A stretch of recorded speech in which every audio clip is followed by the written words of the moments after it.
ఓం శ్రీ పతంజలి గురవే నమః. ఓం అండి, అందరికీ నమస్తే. ఈరోజు రెండవ రోజు పతంజలి యోగ సూత్రాల్లోకి అడుగుపెట్టిన అందరికీ హృదయపూర్వకంగా ధన్యవాదాలు చెప్తూ మరొకసారి బాలు గారికి చాలా చాలా ధన్యవాదాలు సార్, ఈ కార్యక్రమానికి నాకు అవకాశం ఇచ్చినందుకు. ఓకే, సో నిన్నటి మన పతంజలి యోగ సూత్రాల క్లాస్లో ఏమన్నా అనుమానాలు ఏమన్నా ఉంటే ఒక 5 minutes దాని గురించి మాట్లాడిన తర్వాత ఈరోజు రెండవ పాదమైనటువంటి సాధనా పాదంలోకి వెళ్దాము. సో ప్లీజ్ సార్, నిన్న ఏం చెప్పారు, ముఖ్యమైనటువంటి శ్లోకాలు ఏమిటి, ఒక్కసారి ఆ శ్లోకాలు చాట్ చేద్దాము. సో మొదటి శ్లోకం, మీరు వీడియోస్ అన్ని ఆన్ చేసుకోవాలి అండ్ దెన్ అలానే ఆడియోస్ కూడా ఆన్ చేసుకొని జస్ట్ చాంట్ చేయండి. మొదటి శ్లోకం అదహ యోగానుశాసనం. సెకండ్ యోగ చిత్తవృత్తి నిరోధం. మూడవ శ్లోకం తథాగ్రస్తు స్వరూపే.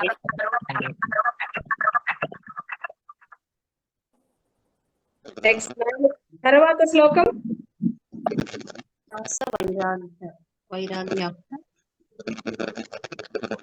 వృత్తి సారూప్యం ఇతరత్ర వృత్తయః పంచతయః క్లిష్టా క్లిష్టాః ప్రమాణ విపుల్య వికల్ప నిద్రా స్మృతయః అండ్ అనుమాన ఆగమాః ప్రమాణాని. సో మనకి వృత్తి 5 రకాలని చెప్పడం, అవి ప్రమాణము, విపర్యయము, వికల్పము, నిద్రా, స్మృతి అని. ప్రమాణ వృత్తి ప్రత్యక్షము, అనుమానము, ఆగమము అని 3 రకాలుగా ఉంటుందని. విపర్యయము మిథ్యాజ్ఞాన మతద్రూప ప్రతిష్టమని. వికల్పము శబ్ద జ్ఞానానుపాతి వస్తుశూన్యో వికల్ప అని. అభావ ప్రత్యాలంబన వృత్తి నిద్ర అని. అలానే అనుభూత విషయ సంప్రయోజ స్మృతి అని ఈ 5 రకాలైనటువంటి వృత్తుల గురించి చెప్పడం జరిగింది. సో ఈ వృత్తులను నిరోధించుకోవడానికి అభ్యాస వైరాగ్యాభ్యాం తన్నిరోధ అని చెప్పడం జరిగింది. సో అభ్యాసము అంటే ఏమిటి అన్నప్పుడు ప్రత్నస్థితో యత్నోభ్యాస, మనం నిరంతరంగా చేసేటటువంటి సాధన ఏదైతే ఉంటుందో అది అభ్యాసము అని. అది ఆ యొక్క సాధన చేయటానికి సంకల్ప దృఢత కావాలి అని. ఆ దృఢత సతు దీర్ఘకాల నైరంతర్య సత్కారా సేవితో దృఢభూమి అని. నైరంతర్యం అంటే దీర్ఘకాలికంగా ఎటువంటి అంతరాయము లేకుండా చేసేటటువంటి సాధన వలన ఆ సంకల్ప దృఢత కలుగుతుంది అని. దాని వలన ఆ వైరాగ్యం వస్తుంది అని. వైరాగ్యం అంటే మనం చూసేటటువంటి వినేటటువంటి దృశ్యమాన ప్రపంచము నుంచి సేకరించినటువంటి సమాచారము పట్ల ఆసక్తి లేకుండా వాటిని వశము చేసుకోవటం అనేటటువంటిది వైరాగ్యం అని. అలానే సంప్రజ్ఞాతము, అసంప్రజ్ఞాతం అనేటటువంటి 2 రకాల సమాధి స్థితులు ఉంటాయని చెప్పి, నెక్స్ట్ ఈశ్వరుని యొక్క స్థితి గురించి వివరించడం జరిగింది. మనం చేసేటటువంటి సాధన వలననే మనకు ఫలితం వస్తుందని. ఆ ఫలితం అనేటటువంటిది మృదు మధ్యం అంటే మృదు మధ్యాది మాత్రాత్వ మందము, సామాన్యము, తీవ్రము అని 3 రకాలుగా ఉంటుందని. సో ఏది చేసినప్పటికీ అదంతా కూడా ఈశ్వరుని వలననే సిద్ధిస్తుంది అనేటటువంటి భావనని పెట్టుకుని చెయ్యమని. సో క్లేశము, దుఃఖము, కర్మ అంటే పని, కర్మ ఫలితము లేనటువంటి స్థితి ఎవరిదో అతనే ఈశ్వరుడు అని. అతని నామధేయము ప్రణవము అని. ఆ నామధేయమును జపము చేయాలి కదా, ఆ జపము తజ్జప తదర్థ భావనం, ఆ ఈశ్వరుని యొక్క అర్థాన్ని భావిస్తూ ఆయన యొక్క ప్రణవ నామాన్ని జపించాలి అని. సో ఇలా జపించినప్పుడు మనకి కొంత విఘ్ననాశనము, మనోదృష్టి కలుగుతుంది అని. మరి ఈ సాధనకి అడ్డుపడేటటువంటి 9 రకాల అడ్డంకుల గురించి చెప్పటం జరిగింది. సో ఆ 9 రకాల అడ్డంకులు కూడా 4, ఈ అడ్డంకులు రావటానికి 4 రకాల స్థితులు దోహదపడతాయి అని చెప్పారు. అవే దుఃఖ దౌర్బల్య అంగమే జయత్వ శ్వాస ప్రశ్వాసలని, అలానే ఇవన్నీ పోవాలి అంటే మనం మైత్రి కరుణ ముదిత ఉపేక్షాణం సుఖదుఖ పుణ్య విషయాణం భావన చిత్త ప్రసాదనం అని చిత్త ప్రసాదాలని 4 రకాలైనటువంటి చిత్త ప్రసాదాలను మన మనసులో ఉత్పత్తి చేసుకోవాలి, డెవలప్ చేసుకోవాలి, అభివృద్ధి పరచుకోవాలి. అదే స్నేహము, కరుణ, నిరంతరము సంతోషంగా ఉండటం, క్షమాగుణం అలవరుచుకోవాలని చెప్పేసి 4 లక్షణాల గురించి చెప్పడం జరిగింది. సో అలానే ప్రాణాయామం వల్ల కూడా మనకి చిత్త స్థైర్యం కలుగుతుంది అని చెప్పారు. సో ఇలా మనం నిరంతరంగా చేసుకోవటం వలన ఏం జరుగుతుంది అంటే పరమాణు స్థితిలో మొత్తాన్ని కూడా పరమాణువులన్నింటినీ కూడా వశపరుచుకునేటటువంటి దానికి సంబంధించిన సమాచారం అంతా కూడా మనకి తెలిసిపోతుంది అని, అదే రతంబర తత్ర ప్రజ్ఞ అని చెప్పేసి చెప్పటం జరిగింది. ఏదైతే ఇక సత్యమో మారనిదో ఆ యొక్క జ్ఞానం మొత్తం కూడా మనకి తెలుస్తుంది అని. సో అటువంటి ప్రజ్ఞను కూడా మనం వదిలేసినటువంటి స్థితిలో మనకి పూర్తిగా సంస్కారాలన్నీ కూడా నిర్మూలించబడినటువంటి విత్తనం ఏమీ కర్మలు ఏమీ లేనటువంటి స్థితి వస్తుంది అని, అదే నిర్బీజ సమాధికి దోహదపడుతుంది అని, ఆ నిర్బీజ సమాధి స్థితి కైవల్యాన్ని ఇస్తుంది అని చెప్పేసి సమాధి పాదంలో మనము పతంజలి మహర్షి ఈ యోగ సూత్రాల యొక్క థీమ్ ని మొత్తాన్ని కూడా మనకి చెప్పడం జరిగింది. So this is about the సమాధి పాదం ఓవరాల్ కాన్సెప్ట్. సో దీంట్లో మీకు ఏమన్నా మనం చెప్పుకున్న శ్లోకాలలో ఏమన్నా డౌట్స్ ఉంటే ప్లీజ్. లేని పరిస్థితులలో మనం సాధనా పాదంలో ముఖ్యమైనటువంటి సూత్రాల గురించి సూత్రాల్లోకి వెళ్దాం.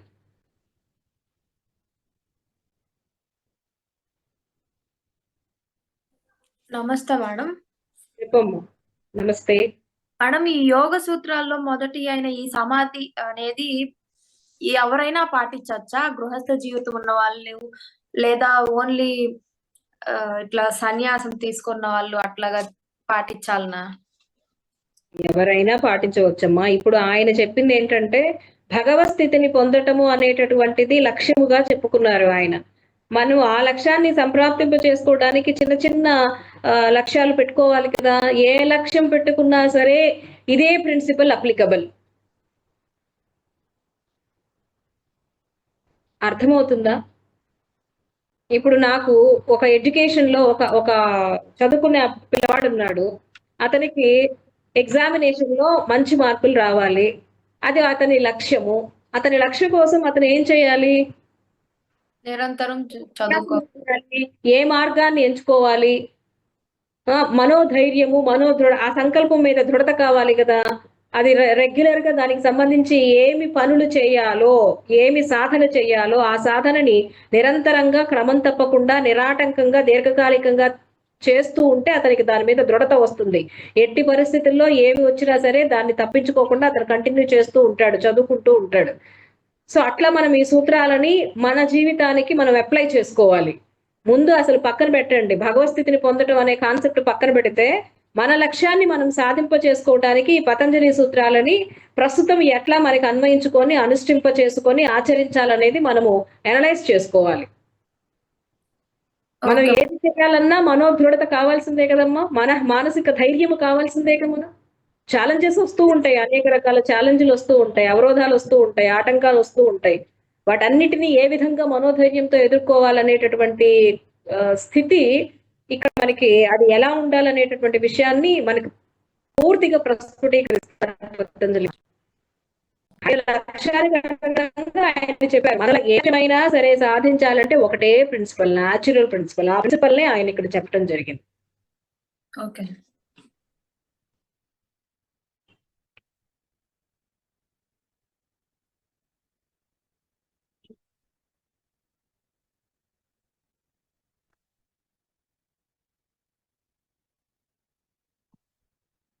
Okay, now let us start the sadhana padam. So ఇప్పటి వరకు మీకు ఇందాక అభ్యాస వైరాగ్యములు అనేటటువంటి 2 సాధనా మార్గాల ద్వారా సమాధి స్థితిని పొందవచ్చు. ఆ సమాధి స్థితే మనల్ని కైవల్యానికి తీసుకువెళ్తుంది అని మనకి సమాధి పాదములో పతంజలి మహర్షి చెప్పి ఉన్నారు. ఆ సాధనా పాదం ఏ సాధన చెయ్యాలి అనేటటువంటిది, అంటే ఏ పని చెయ్యాలి, సాధన మీన్స్ మనం ఏ పని చేయాలి, ఏ జీవన విధానాన్ని అనుసరించాలి అనేటటువంటి విషయాలని పూర్తిగా వివరిస్తుంది సాధనా పాదము. ఈ సాధనా పాదము దీంట్లో ముఖ్యమైన సూత్రాలు కొన్ని నోట్ చేసుకోండి. ఆ సూత్రాల వరకు మాత్రమే మనం ఈ రోజు క్లాస్ లో చెప్పుకుందాం. సో దాంట్లో ఫస్ట్ వన్ తప స్వాధ్యాయేశ్వర ప్రణిధానాన్ని క్రియాయోగ, 1వ సూత్రము. రెండవది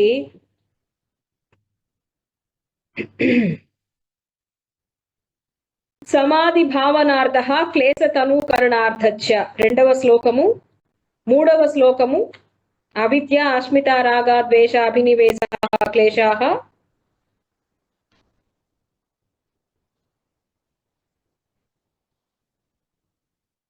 5వ శ్లోకం 6, 7, 8, 9 ఇవి పంచక్లేశాలుగా చెప్తారు.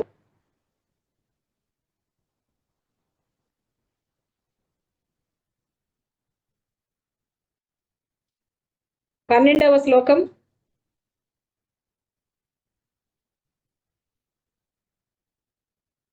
13,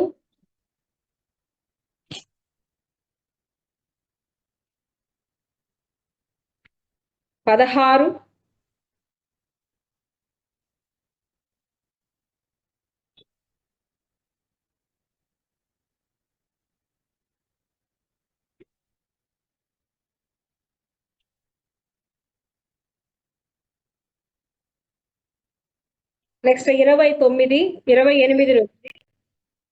28, 29, 29, 30, 31, 32,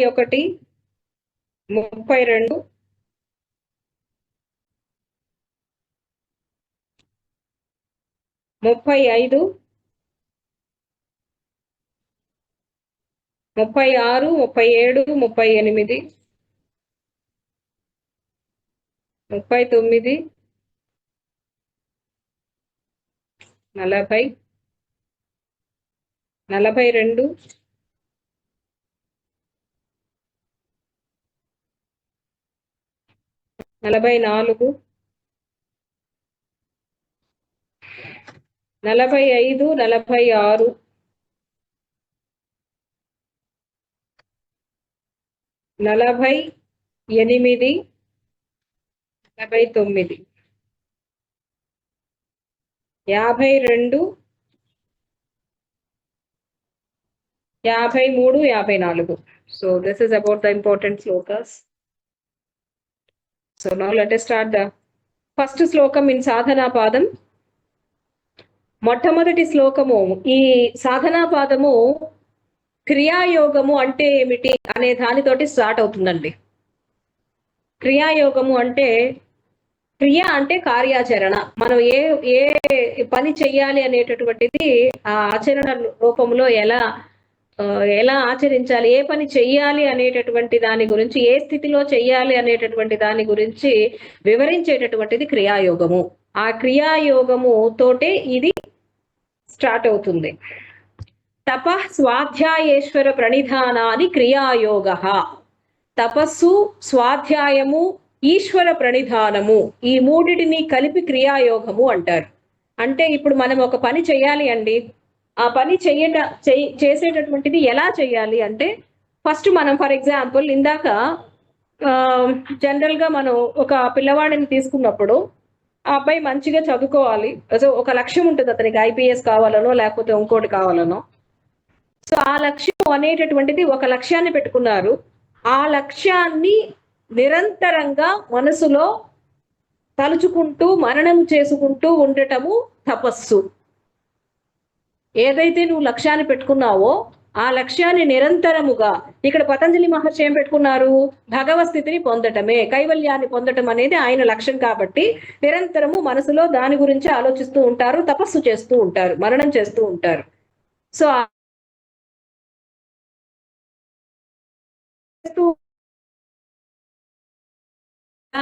సో దానికి సంబంధించినటువంటి ఆచరణ అంటే దానికి సంబంధించిన విషయాలను తెలుసుకోవటం. సో విషయాలను తెలుసుకొని ఏం చేయాలో అది చేస్తూ ఉండటం, దానిని ఆ చేస్తూ ఉండి మనల్ని మనం అబ్జర్వ్ చేసుకుంటూ సెల్ఫ్ అబ్జర్వేషన్ చేసుకుంటూ మనలో వచ్చే మార్పుని మనం అసెస్ చేసుకుంటూ ఉండాలి. మనలో వచ్చినటువంటి ఫలితాన్ని మనం అసెస్ చేసుకుంటూ ఉండాలి. That is also called self study అంటారు. దాన్నే స్వ అధ్యాయము, మనల్ని మనము అధ్యయనము చేసుకోవటం. సో ఆ తర్వాత వచ్చే ఫలితాన్ని ఈశ్వర ప్రణిధానాన్ని, ఈశ్వరునికి అప్పచెప్పటం. ఏదైతే వస్తుందో అది ఈశ్వరుడే ఇచ్చారు అనేటటువంటి భావనతోటి ఉండటము. దీనిని క్రియాయోగము అంటారు. తపస్సు, స్వాధ్యాయము, ఈశ్వర ప్రణిధానం. నువ్వు ఏదైతే అనుకుంటున్నావో దాన్ని నిరంతరం మననం చేస్తూ ఉండటం, జపిస్తూ ఉండటం, ఆలోచిస్తూ ఉండటం, దానినే తపస్సు అంటారు. సో ఆ యొక్క స్థితిని మీరు దాన్ని బాగా మోటివేట్ చేసుకోవడం కోసం దానికి అవసరమైనటువంటి గ్రంథాలను చదువుకోవటం కావచ్చు, దానికి అవసరమైనటువంటి మార్గాల్లో వెళ్ళినటువంటి వ్యక్తుల యొక్క చరిత్రలని తెలుసుకోవటం కావచ్చు, వాళ్ళు ఏ టెక్నిక్స్ ని అప్లై చేశారు జీవితంలో, ఆ టెక్నిక్స్ ని మనం కూడా అప్లై చేసుకుంటూ సాధన చేస్తూ అభ్యాసం కొనసాగిస్తూ ఉండటము, దాని వల్ల వచ్చేటటువంటి మార్పుల్ని మనం సెల్ఫ్ స్టడీ చేసుకోవటము, ఆ వచ్చినటువంటి ఫలితాలు ఇదంతా కూడా నాది కాదు, ఈశ్వరుని ప్రేరణ ద్వారానే వచ్చిందనేటటువంటి భావన కలిగి ఉండటం అనేటటువంటిది క్రియాయోగముగా చెప్పారు. అయితే బానే చెప్పారు. సో ఇటువంటి స్థితి నిరంతరము ఆ లక్ష్యాన్ని మనం జపం చేసుకుంటూ దానికి సంబంధించిన విషయాల పట్లే ఆసక్తిని పెంచుకుంటూ అవి తెలుసుకుంటూ వాటిని ఆచరిస్తూ ఉండటం అనేటటువంటిది జరగకపోవటానికి కారణం ఏమిటి అమ్మా అంటే నెక్స్ట్ శ్లోకంలో చెప్తారు ఆయన. అదేంటి అంటే అక్కడ మీకు క్రియాయోగం అంటే ఏంటో తెలుసుకున్నాము ఇప్పుడు. ఆ క్రియాయోగము చెయ్యటానికి, ఆ క్రియాయోగము సాధనకి అడ్డుపడేవేమిటి, వాటిని ఎట్లా తొలగించుకోవాలనుకుంటున్నప్పుడు ఆయన చెప్పింది ఏంటి అంటే అవిద్య, అస్మిత, రాగ, ద్వేష, అభినివేశాహ, క్లేశాహ అని 3వ శ్లోకములో చెప్తారు. అంటే మానవుని తాను అనుకున్న లక్ష్యాన్ని చేరుకోవటానికి అడ్డుపడేవేంటమ్మా అంటే దుఃఖాలు, క్లేశాలు, చింతలు. మెయిన్ అదేనండి. మనకి ఎందుకు దుఃఖం వస్తుంది, ఎందుకు బాధపడుతున్నాము, ఎందుకు చింత వస్తుంది అంటే జనరల్ గా మనిషికి దుఃఖాలు కలిగించేటటువంటివి 5 రకాలుగా ఉంటాయట. వాటిని ఏమంటారు అంటే అవిద్య, అస్మిత, రాగ, ద్వేష, అభినివేశము. ఈ 5 కూడా క్లేశములు, దుఃఖము రావటానికి కారణాలు అని చెప్పేసి ఆయన ఇక్కడ చెప్పడం జరిగింది. అంటే యోగమునందు ప్రవేశింపబోవు వారు అంతకు ముందు 5 క్లేశములకు కట్టుబడి ఉంటారు. అవి అవిద్య, అస్మిత, రాగము, ద్వేషము, అభినివేశము అనేటువంటివి. ఎవరైతే ఈ 5 క్లేశములను, ఈ 5 దుఃఖాలను వదిలించుకున్న వారికి యోగాభ్యాసము చేయటము అత్యంత సులభంగా జరుగుతుంది. అప్పుడు వారు మాత్రమే సమాధి స్థితిని పొందుతారు అని స్పష్టంగా పతంజలి మహర్షి ఇక్కడ చెప్పడం జరిగింది. సో ఇక్కడ మనం అవిద్య అంటే ఏంటో చూద్దాం. అవిద్య అంటే 5వ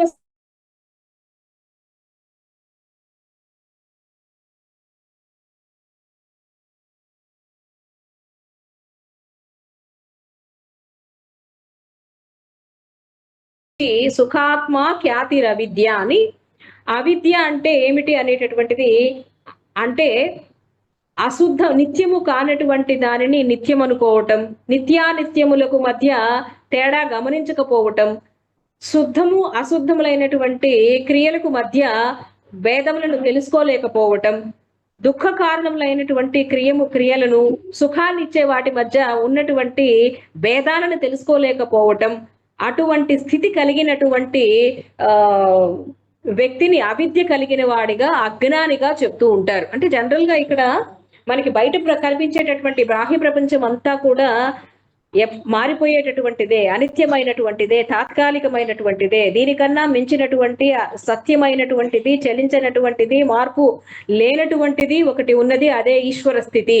ఆ స్థితిని మనం పట్టుకోవాలి. అలా కాకుండా మానవుడు ఏం పట్టుకుంటున్నాడు అంటే ఆ సత్యమైనటువంటి దానిని, నిత్యమైనటువంటి దానిని, మార్పు లేనటువంటి దానిని చూసుకోకుండా, ఆలోచించకుండా, వాటిని పట్టించుకోకుండా, ఇవన్నీ లేనటువంటి వీటి మీద మోహం పెంచుకుంటున్నాడు, దానికోసం తాపత్రయపడుతున్నాడు. అటువంటి స్థితి ఏదైతే ఉంటుందో అది అవిద్య, అది అజ్ఞానము అని చెప్పేసి ఇక్కడ చెప్పడం జరిగింది పతంజలి మహర్షి 5వ సూత్రంలో. అందుకని అవిద్య అనేటటువంటిది మనని ఈ మాయా ప్రపంచంలోకి, మాయలోకి పడవేస్తుంది, భ్రాంతి కలిగిస్తుంది. ఇది అవిద్య అని మనకి ఇక్కడ చెప్పడం జరిగింది. సో ఎప్పుడైతే ఒక మనిషికి అవిద్య అనేటటువంటి స్థితి ఉంటుందో ఆ వ్యక్తికి నెక్స్ట్ వచ్చేది ఏంటంటే మిగిలిన 5 దుఃఖాలు ఆటోమేటికల్లీ వస్తాయటండి. అవేంటి అంటే దాని తర్వాత వచ్చేది అవిద్య, అస్మిత.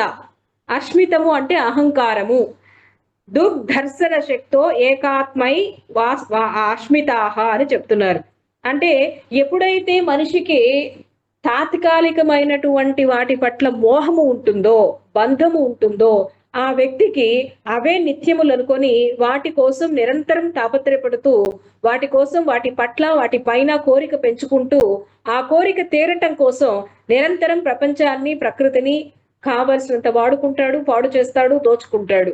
సో ఇటువంటివన్నీ కూడా అహంకారి యొక్క లక్షణాలు. ఈ అహంకార ఈ అస్మిత స్థితి ఎందుకు వచ్చిందమ్మా అంటే ఎవరికైతే అవిద్య ఉంటుందో ఆ అవిద్య వలన అహంకారం అనేటటువంటి స్థితి వస్తుంది. ఆ స్థితి వలన అతడు నేను, నాది, నాకు అనే భావాలని పెంపొందింప చేసుకొని అవి దొరకని నాడు నిరంతరము బాధపడుతూ ఉంటాడు. అది కూడా దుఃఖానికి హేతు అవుతుంది అని చెప్పడం జరిగింది. ఇక నెక్స్ట్ మూడవది ఏంటి అంటే సుఖానుశయి రాగః. సుఖానుశయి రాగః అంటే సుఖాన్ని ఆనుకొని ఆ రాగము వలన అంటే అనురాగము పెంచుకోవటము వల్ల వచ్చేటటువంటి సుఖము వలన కూడా క్లేశము వస్తుందట. అంటే ఏంటి? సో ఫర్ ఎగ్జాంపుల్ ఇప్పుడు నాకు ఒక పర్సన్కి ఒక అహంకారం ఉందండి. అహంకారం అంటే ఏంటి? నేను, నాది, నాకు అంటే నా వాళ్ళు, నా మతము, నా ప్రాంతము, ఇదంతా నాదే, నేను చాలా గొప్ప. ఇటువంటి క్యారెక్టర్స్ ఎప్పుడైతే ఒక వ్యక్తిలో అజ్ఞానం వల్ల వస్తున్నాయో, అవిద్య వల్ల వచ్చినాయో, ఆ వ్యక్తికి కొంతమంది వ్యక్తుల పట్ల విపరీతమైనటువంటి అనురాగం, కొన్ని వస్తువుల పట్ల విపరీతమైనటువంటి ఇష్టం ఉంటుంది, కొన్ని పరిస్థితుల పట్ల, కొన్ని ప్రాంతాల పట్ల విపరీతమైనటువంటి ప్రేమ పెంచుకుంటాడు.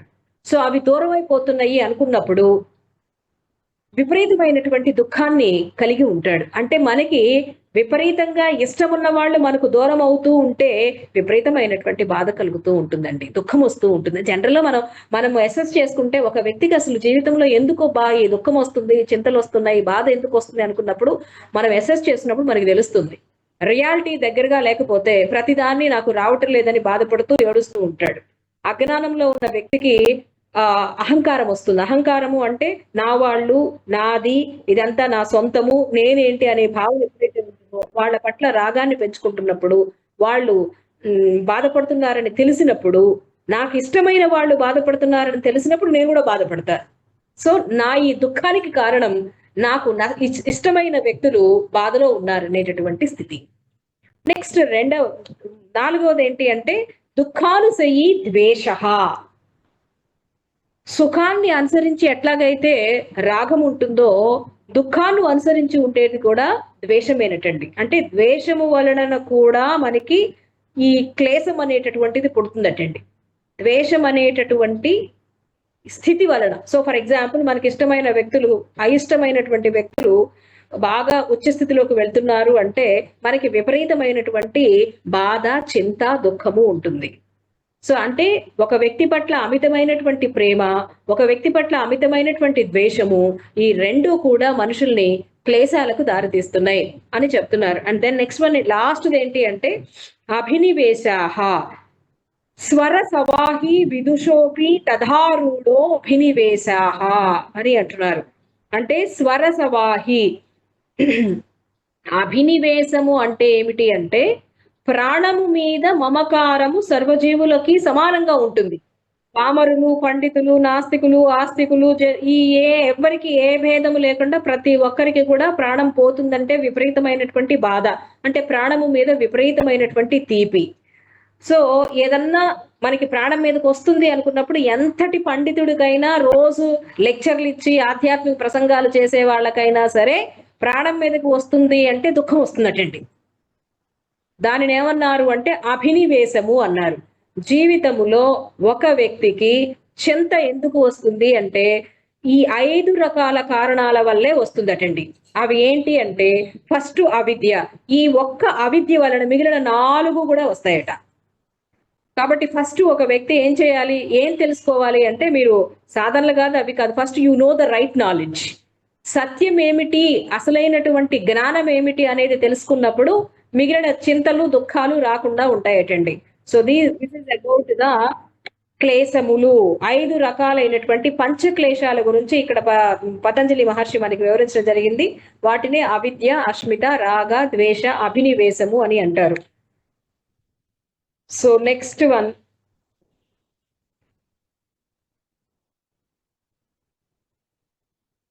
అయితే ఇప్పుడు నాకు ఒక డౌట్ అండి. యాక్చువల్లీ ఈ అహంకారము కానీ ఇటు మనం ఇప్పుడు మాకు ఒక దుఃఖం వచ్చిందండి. సో ఫర్ ఎగ్జాంపుల్, ఒక వ్యక్తికి బాధ కానీ సంతోషము కానీ ఏవైనా సరే ఎందుకు వస్తున్నాయి అని అనుకున్నప్పుడు ఇక్కడ పతంజలి మహర్షి కొన్ని శ్లోకాలు చెప్పారు. తే ప్రతి ప్రసవ హేయాహ సూక్ష్మాహ అని. అంటే ఇప్పుడు జనరల్ గా ప్రాణము మీద తీపి అంటున్నాము, లేదా ద్వేషము పెంచుకుంటున్నాము, ఒకళ్ళ మీద చెడు మాటలు మాట్లాడుతున్నాం, మంచి మాటలు మాట్లాడుతున్నాం, లేదా కొంతమంది చెడు వ్యక్తులు ఉండటం వలన చెడు ఆలోచనలు మనకు కూడా కలుగుతున్నాయి. సో లేకపోతే ఇప్పుడు నేను చెప్తున్నాను, చెప్పినటువంటి విషయాలు మీకు రికార్డు చేసుకొని రేపొద్దున అడిగినప్పుడు చెప్తున్నారు. ఇలా మన గత జన్మ నుంచి మన ఈ జీవితములో గతములో మనం చేసినటువంటి పనులు మొత్తం కూడా రికార్డు చేయబడి ఉంటాయి. వాటిని ఏమంటారు అంటే సంస్కారాలు అంటారు, లేదా కర్మలు అంటారు. ఆ కర్మలు 3 రకాలుగా చెప్తారు. వాటినే సంచితము, ప్రారబ్ధము, అకామ్యము అని. ఈ సంచితము పూర్వజన్మ నుంచి తల్లిదండ్రుల నుంచి వచ్చేటటువంటివి. ఈ సంస్కారాలు అక్కడ నిద్రాణ స్థితిలో సూక్ష్మ రూపంలో ఉంటాయి. అలానే ఈ జీవితములో గతములో మనము చేసిన తాలూకు అనుభవాల ముద్రలన్నీ కూడా వాటిని ప్రారబ్ధ కర్మలు అంటారు. ఇవి 2 ఉండి ఇప్పుడు మనం పనులు చేయటానికి ఉపయోగపడుతూ ప్రేరణ కలిగిస్తూ పనులు చేయటానికి అవకాశాన్ని ఇస్తూ ఉన్నాయి.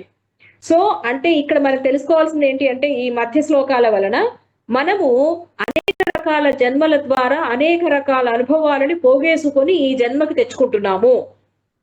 ఆ పోగేసుకున్న ఆ జన్మ యొక్క సంస్కారాన్ని ఈ జీవితములో గతములో కొన్ని పరిస్థితులు ప్రేరణకు అనుగుణంగా ఆ యొక్క సంస్కారాలు బాగా పైకి లేచి అవి ఆలోచనలుగా, మాటలుగా, పనులుగా చేయించి మరలా అవి తిరిగి అనుభవాలుగా లోపల భద్రపరచబడుతున్నాయి.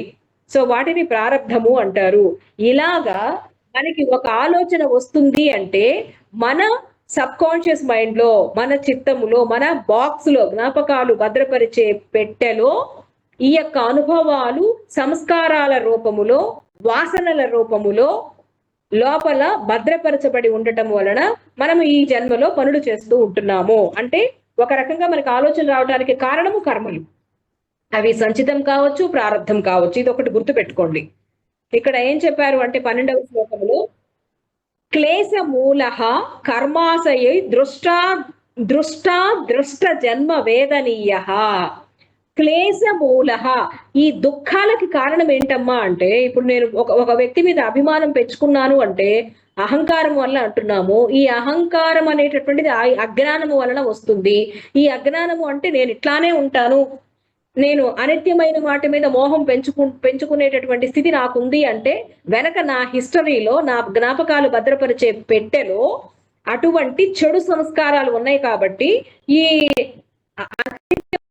వస్తువుల మీద నేను మోహం పెంచుకున్నాను అంటే, ఈ అనిత్యమైన వస్తువుల మీద మోహం పెంచుకోవడానికి ఒక మంచి పని కానీ ఒక చెడు పని కానీ కారణము నా బ్యాక్ హిస్టరీలో నేను చేసినటువంటి పని. సో కాబట్టి ఆ పని వల్లనే నాకు దుఃఖం కానీ సుఖం కానీ వస్తుంది. ఇప్పుడు నేను నా శరీరం ఇప్పుడు బాగుందంటే నేను సుఖాన్ని అనుభవిస్తలేదు. నేను ఐపీఎస్ పోస్ట్ లో సెలెక్ట్ అయ్యాను అంటే ఎప్పుడో నేను చేసుకున్న కర్మతాలకు ఫలితమే ఇప్పుడు నాకు ఐపీఎస్ వచ్చింది. నా లక్ష్యాన్ని నేను నెరవేర్చుకున్నాను. అందుకని భవిష్యత్తులో నేను మంచిగా ఉండాలి అంటే ఈ వర్తమానంలో మనం చేసేటటువంటి పని భవిష్యత్తును నిర్దేశిస్తుందని మనం తెలుసుకోవాలి.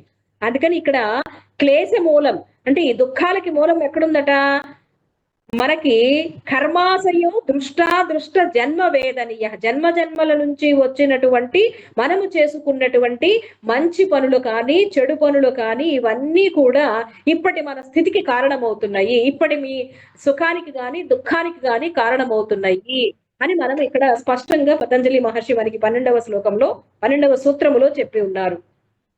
సో కాబట్టి మనం భవిష్యత్తులో మంచిగా ఉండాలి అంటే, ఇప్పుడు మనం ఒక మంచి వ్యక్తిగా సమాజంలో రాణిస్తున్నాము అంటే ఏంటనుకుంటున్నారు కారణము? పూర్వజన్మ సంస్కారాల వల్లనే అనేటటువంటిది ఎస్టాబ్లిష్ చేస్తున్నారు 13వ సూత్రములు. సతి మూలే తద్విపాకో జాతి ఆయుర్భోగాః. సతి మూలే తద్విపాకో జాతి ఆయుర్భోగాః అంటే పూర్వజన్మ సంస్కారము వల్లనే ఒక వ్యక్తికి జాతి గాని, ఆయుష్ గాని, సుఖము గాని, దుఃఖము గాని, భోగాలు గాని ప్రాప్తిస్తున్నవి అని స్పష్టంగా ఈ సూత్రంలో మనకి చెప్తున్నారు పతంజలి మహర్షి. ఆ తర్వాత 14, 15వ శ్లోకాలలో కూడా అదే చెప్తున్నారండి. హేయం దుఃఖం అనాగతం. జరిగింది ఏదో జరిగిపోయిందండి. మనకి ఇప్పుడు శారీరకంగా బాధపడుతున్నాము, మానసికంగా ఆందోళన పడుతున్నాం, వీక్ అయిపోతున్నాం, ఆయుష్ తరిగిపోతూ ఉంటుంది, అనారోగ్యం వచ్చేసింది. ఎందుకంటే మనం పూర్వంలో చేసినటువంటి కర్మల యొక్క ఫలితాన్ని ప్రస్తుతం అనుభవిస్తున్నాము. కాబట్టి ఇప్పటికైనా జ్ఞానము తెలుసుకొని భవిష్యత్తు బాగుండాలని చెప్పేసి ఆ భవిష్యత్తులో చేయబోయేటటువంటి పనులను మనం మంచి పనులు చేయటానికి చేసే విధముగా మనము మార్చుకోవచ్చటండి. అందుకని హేయం దుఃఖం అనాగతం మూడవది ఉందండి. ఇంకా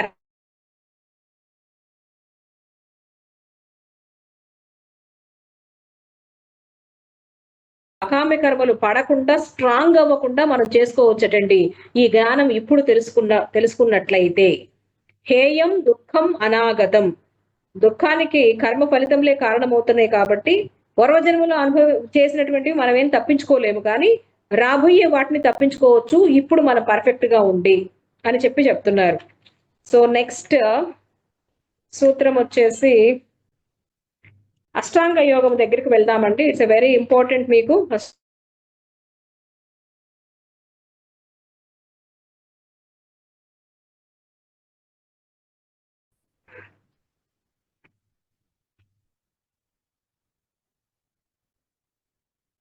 అవిద్య అనేది పోవాలి అంటే, నాశనము అంటే అవిద్య అనేటటువంటిది పూర్తిగా పోవాలి అంటే ఏమి వస్తే అవిద్య నశిస్తుంది అనేటటువంటి దానికి 26వ శ్లోకంలో చెప్పారు ఆయన. వివేక ఖ్యాతి రవిప్లవ హానోపాయాహ అని చెప్పేసి వివేకమును నిరంతరము అభ్యసించినట్లయితే అవిద్య నాశనమవుతుంది, దీనికి ఇదే హాని లేని ఉపాయము అని చెప్పారు. అంటే వివేకము అంటే మనకి విచక్షణ జ్ఞానము పెంపొందాలి. మనిషిలో విచక్షణ ఎప్పుడు పెరుగుతుంది అంటే సరి అయినటువంటి జ్ఞానము తెలుసుకున్నప్పుడు పెరుగుతుంది. కాబట్టి ఒక వ్యక్తికి ఎప్పుడైతే వివేకము పెరుగుతుందో ఆ వ్యక్తికి అవిద్య నశిస్తుందట. కాబట్టి మనం నిరంతరము అసలైనటువంటి సత్యం ఏదైతే ఉంటుందో అది తెలుసుకోవడం కోసం ప్రయత్నం చేయాలి, తెలుసుకుంటూ ఉండాలి. తెలుసుకుంటూ ఉంటే ఆటోమేటికల్లీ ఆ యొక్క అవిద్య అనేటటువంటిది, అజ్ఞాన స్థితి అనేటటువంటిది పోయి జ్ఞానము వస్తుంది. సో సర్వము మనకి సిద్ధించాలన్నా ఇదే ఆ వివేక ఖ్యాతి అనేటటువంటిది కలగాలటండి. మరి ఆ వివేక ఖ్యాతి కలగటానికి పతంజలి మహర్షి మనకిచ్చినటువంటి అభ్యాసం ఏమిటమ్మా అంటే అదే అష్టాంగ యోగము అనేటటువంటిది మీకు 28వ సూత్రంలో ఎస్టాబ్లిష్ చేశారు. యోగాంగానుష్ఠానాద శుద్ధిక్షయే జ్ఞాన దీప్తిరా వివేక ఖ్యాతే. అటువంటి వివేకము కలగాలి అంటే మనము అష్టాంగ యోగాన్ని అనుసరించాలి, అనుష్ఠించాలి. అదే మార్గము అని చెప్పేసి అష్టాంగ యోగాన్ని ఇక్కడ ఎస్టాబ్లిష్ చేశారు పతంజలి మహర్షి. సో నెక్స్ట్ అష్టాంగ యోగములు ఏంటో మీరు ఒకసారి, ఎన్ని ఉంటాయి అష్టాంగాలు అంటే అవి ఏంటో ఒకసారి మీరు చెప్తే బాగుంటుందేమోనండి. మరి అందరూ వింటున్నారు. నియము, ఆసనము, ప్రాణాయామము, ప్రత్యాహారము, ధారణ, సమాధి.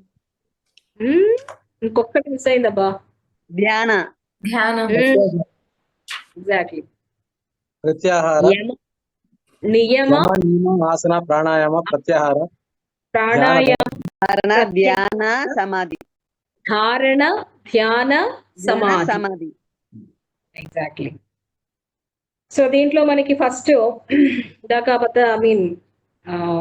యమ నియమములు ఫస్ట్ వన్, తర్వాత ఆసనం, తర్వాత చూద్దాం. యమ నియమ, ఆసన, ప్రాణాయామాలు శరీరానికి సంబంధించినటువంటి అభ్యాసాలుగా చెప్తారు. ధారణ, ధ్యాన, సమాధులు మానసిక అభ్యాసాలుగా చెప్తారు. ఈ రెండిటికి మధ్య బ్రిడ్జ్ గా ఉండేటటువంటిది ప్రత్యాహారం అంటారు. సో ఇక్కడ యమ నియమాలు, యమము అంటే ఏమిటండి? యాక్చువల్లీ యమము అంటే ఏమిటి? సోషల్ చెప్పాలి. సోషల్ అంటే ఏంటది? Social social discipline. Social discipline. Social discipline అంటే ఏంటండి యాక్చువల్లీ? సోషల్ డిసిప్లైన్ మీన్స్ చేయకూడని పనులు, చెయ్యకూడని పనులు. అహింస, సత్యము, అస్థేయము, బ్రహ్మ అవి వాటిలో రకాలు అవి. అవి చెయ్యాలంటారా చేయకూడదు అంటున్నారా? చెయ్యాలంటున్నారా? అనమాట. అహింస చేయకూడదు, సత్యమనే మాట్లాడాలి. అస్థేయం అంటే దొంగతనం చేయకూడదు. అహింస చేయకూడదా? అంటే నియమాలు ఇవి. యమములు హింస చేయకూడదు. ఎగ్జాక్ట్లీ. హింస. ఉండవలసినటువంటి సోషల్ రెస్ట్రెయిన్స్ అంటారండి. అంటే సమాజము పట్ల మనము ప్రవర్తించవలసినటువంటి లక్షణములు. అవి ఏంటవి? అహింస, సత్యాస్థేయ, బ్రహ్మచర్య, అపరిగ్రహాః యమాః అని అంటారు. అహింస, సత్యము, అస్థేయము, బ్రహ్మచర్యము, అపరిగ్రహం. ఈ 5 యమములుగా చెప్తారు. అంటే సమాజము పట్ల మనము అనుసరించవలసినటువంటి నియమాలు. ఓకే అండి. సో యాక్చువల్లీ అహింస అంటే ఏమన్నారు? హింస చేయకూడదు, ఏ జీవుల్ని ఇబ్బంది పెట్టకూడదు, పక్కవాళ్ళని మాటలతో హింసించకూడదు. మనల్ని మనం హింస హింసించుకోకూడదు. అంటే తీసుకొని కొట్టడం కాదు, లేకపోతే నరకటం కాదు, ఇట్లాంటివన్నీ కాదండి. మనోవాకాయ కర్మల ద్వారా ఎవరిని కూడా బాధ పెట్టకుండా ఉండటం. అంటే ఇబ్బంది పెట్టకూడదు. ఎగ్జాక్ట్లీ. ఇక్కడ మీకు రాను రాను కొన్ని సూత్రాలలో పతంజలి మహర్షి చెప్తారు. మనం అనుకుంటున్నామేమో ఇందాక క్రియాయోగంలో క్లేశాల గురించి చెప్పినప్పుడు నువ్వు చేసినటువంటి నీకు ఎలా కర్మ ఫలితాలు వస్తాయి, నువ్వు ఎట్లా అనుభవిస్తావు అన్నప్పుడు ఆయన ఒక సూత్రం చెప్తారు. జనరల్లీ మనం ఏమనుకుంటామంటే మన మాట అంటేనే లేకపోతే పనులు చేస్తేనే ఎదుటి వ్యక్తి బాధపడుతున్నాడు అనుకుంటాం. అలా కాదటండి. మనము ఒక వ్యక్తి గురించి, ఒక పరిస్థితుల గురించి, దేని గురించి అయినా మనసులో చెడుగా ఆలోచించిన, ఎయిదర్ పాజిటివ్ ఆర్ నెగటివ్, మంచిగా గాని చెడుగా గాని ఆలోచిస్తే చాలటండి. దానికి అనుగుణంగా మనం భవిష్యత్తులో ఫలితాన్ని అందుకుంటామట. కాబట్టి ఆలోచన ద్వారా కూడా, మన ఆలోచనలో కూడా ఒక వ్యక్తి పట్ల ద్వేషభావము కానీ లేదా మంచి భావము కానీ ఏది కలిగితే దానికి తగ్గ ఫలితాన్ని మనం అందుకుంటామటండి. సో కాబట్టి ఇప్పుడు మనకి అహింస అనే కాన్సెప్ట్ ఏంటి అంటే ఒక్క నోటి ద్వారా చేతుల ద్వారా కాదు, మనసులో చెడు భావాలు రిలీజ్ చేసినప్పటికీ అతను హింస పెట్టినట్టేనటండి పరోక్షంగా. దానికి తగ్గ ఫలితాన్ని మనం భవిష్యత్తులో అందుకుంటామట. అందుకనే పెద్దవాళ్ళు ఆధ్యాత్మికవేత్తలు ఒక మాట చెప్తారు, నువ్వు ఏం చేస్తున్నావు అనేది కాదు, ఏం మాట్లాడుతున్నావు అనేది కాదు, అప్పటి నీ స్థితి మీదే నీ యొక్క ఫలితం ఆధారపడి ఉంటుంది అని. కాబట్టి నీలో మంచి భావన ఉంది, మంచి సద్బుద్ధి ఉంది, నిస్వార్థము ఉంది, సో నిండుతనం ఉంది, ఇవన్నీ నీ మనసులో పెట్టుకొని నువ్వు బయటికి ఏం మాట్లాడినా అది ధర్మమే అంటారు. అలా కాకుండా లోపల దుర్బుద్ధి పెట్టుకొని, స్వార్థం పెట్టుకొని, లోటు పెట్టుకొని, ఇవన్నీ లోపల పెట్టుకొని బయటికి మాత్రం మంచి మాటలు మాట్లాడుతూ ఉంటే అది అధర్మమే అవుతుంది. సో కాబట్టి మనం ఇక్కడ అహింస అంటే ఏమిటి అంటే మనోవాకాయ కర్మల ద్వారా ఎవరిని ఇబ్బందికరం కలిగించకుండా ఉండేటటువంటి స్థితి ఏదైతే ఉంటుందో అది అంటే. సమాజంలో మనం ఆలోచనలు కూడా నెగిటివ్ థాట్స్ రిలీజ్ చేయకూడదట.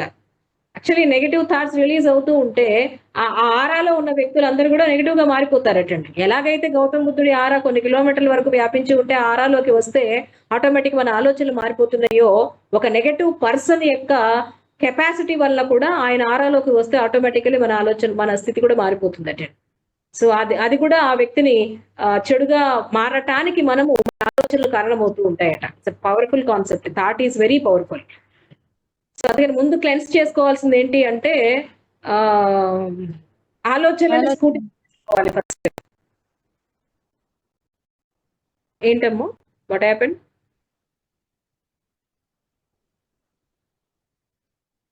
నెక్స్ట్ సత్యము. సత్యము అంటే ఏంటండి? సత్యము అంటే మనస వాచ కర్మణ ఏదైతే ఉందో దాన్ని మాత్రమే మాట్లాడటం. లోపల ఒకటి పెట్టుకొని బయటకు ఒకటి కాదు. ఏదైతే జరిగిందో, ఏదైతే ఉన్నదో అది మాత్రమే మాట్లాడుతూ ఉండటం.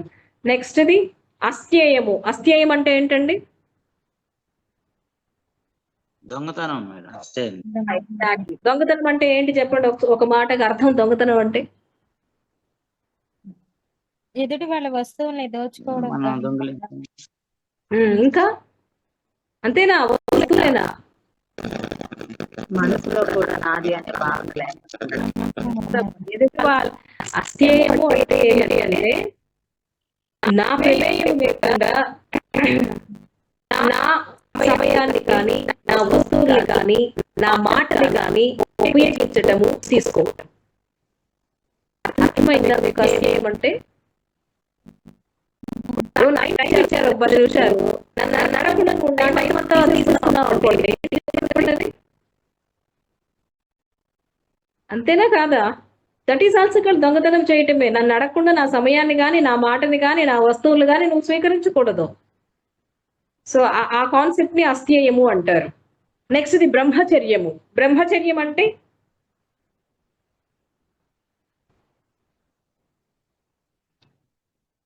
ఏమండి? ఏంటి మాట్లాడట్లేదు? జ్ఞానాన్ని కలిగి అంటే మేడం ఒక దంపతులు ఉన్నారు అనుకోండి, భావంలో ఉండడు. బ్రహ్మచర్యం అంటే బ్రహ్మ భావంలో ఉండడు.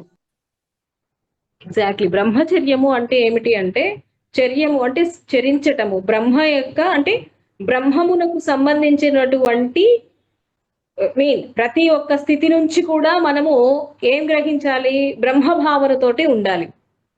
బ్రహ్మచర్యము అంటే ప్రతి ఒక్క వ్యక్తి నుంచి మనము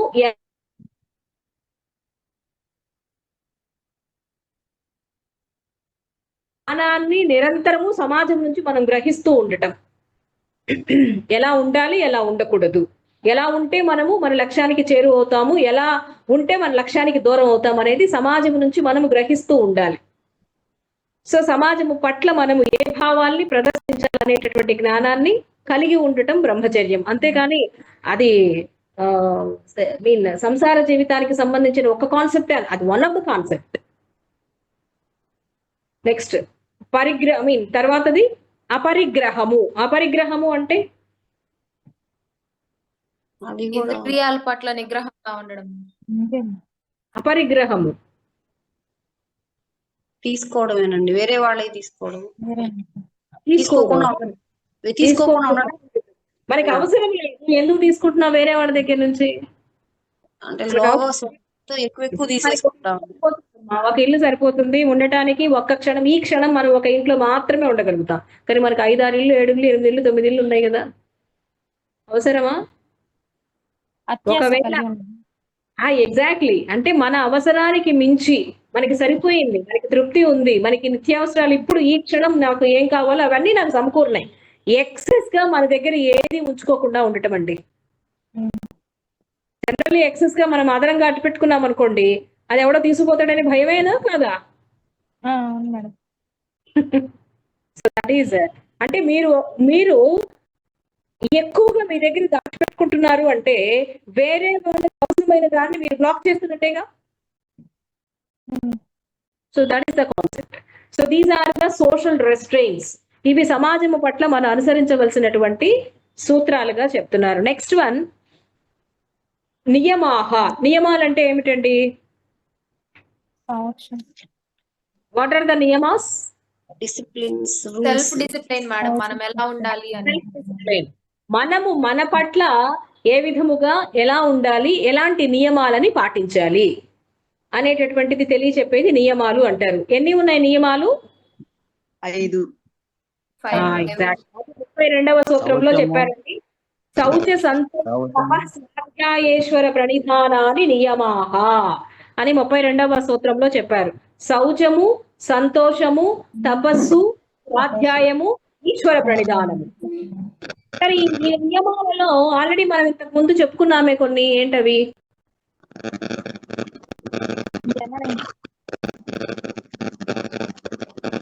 తపస్సు గురించి, స్వాధ్యాయము, ఈశ్వర ప్రణిధానము, తపస్సు, స్వాధ్యాయము, ఈశ్వర ప్రణిధానము, ఈ మూడిటి గురించి మనం ఎక్కడ చెప్పుకున్నాం? అదే మేడం ఇప్పుడు సాధన పాదంలో